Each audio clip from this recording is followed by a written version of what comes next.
एक 80 साल की वृद्ध माँ, जिसके पति को स्वर्ग सिधारे बहुत समय हो गया था। उनके 2 बेटे थे, जिसमें से बड़ा बेटा और बहू किसी सड़क दुर्घटना में चल बसे थे।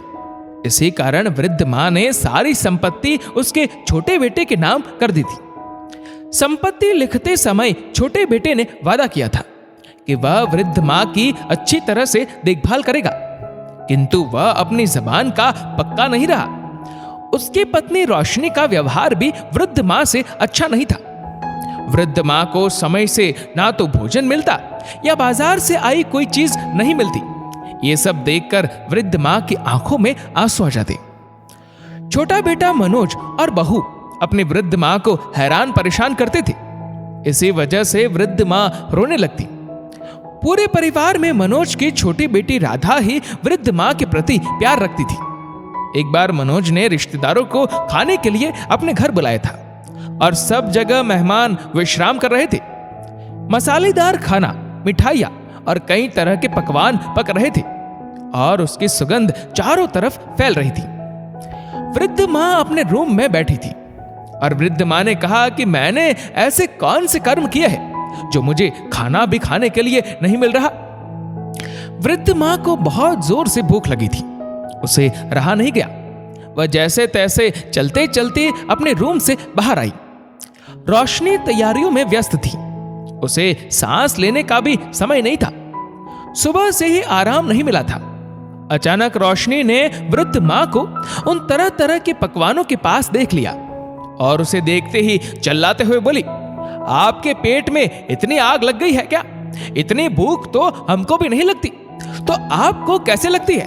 कोठरी में क्या दम घुटता था? अभी मेहमानों ने खाना नहीं खाया और भगवान को भोग नहीं लगा, तब तक धैर्य ना रख सकी आप? अगर आप खाना चाहती हो तो जाकर कोठरी में बैठो। जब घर के लोग खाने लगेंगे तो तुम्हें भी मिलेगा। तुम कोई देवी नहीं हो जो तुम्हारी पूजा भगवान से पहले की जाए।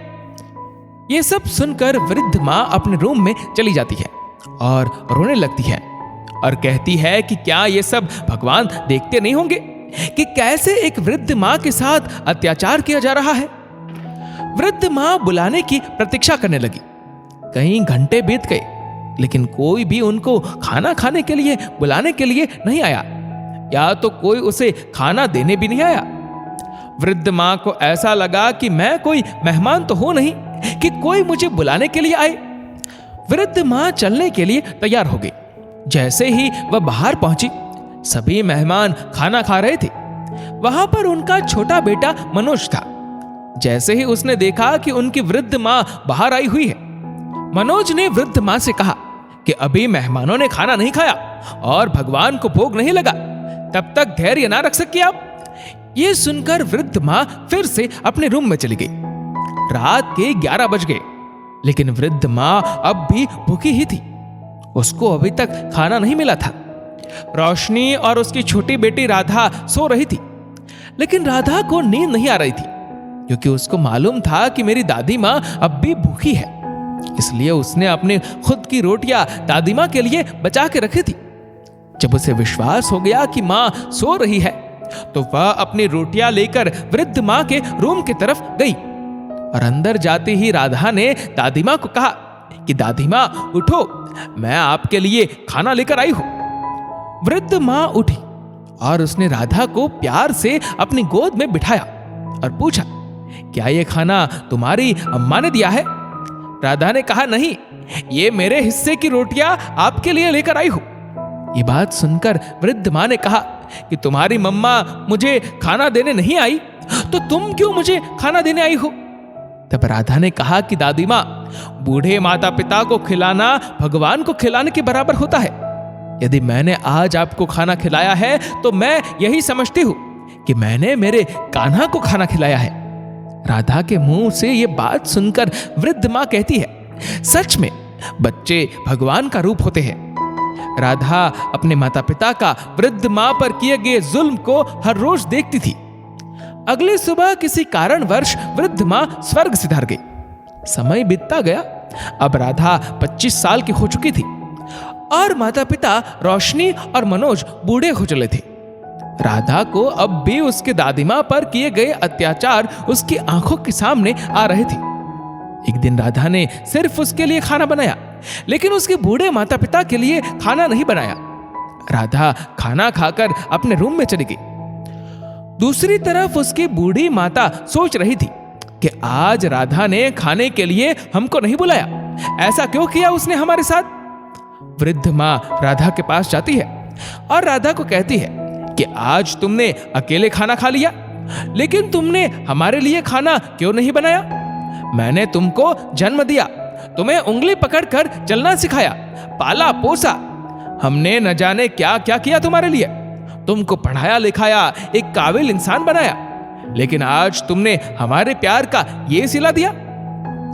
ये सब सुनकर राधा ने कहा, भले ही आपने मुझे जन्म दिया, उंगली पकड़कर चलना सिखाया, पाला पोसा, पढ़ाया लिखाया, एक काबिल इंसान बनाया हो, लेकिन आपने दादी माँ के साथ जो जुल्म किए उसे मैं कैसे भूल सकती हूँ।